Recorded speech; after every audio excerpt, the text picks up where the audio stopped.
This is for chiller water. 2 inlet and 2 outlet. Chiller water.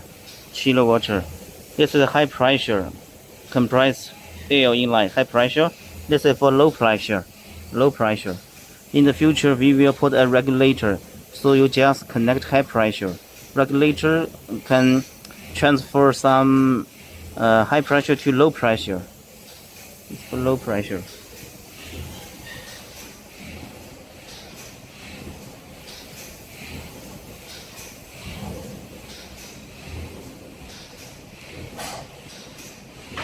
This one, connector air conveyor.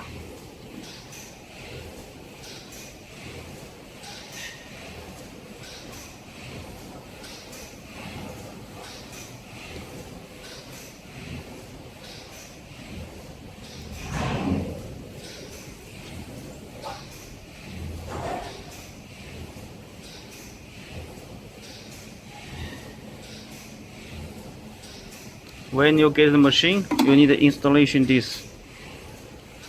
I will take a photo, okay?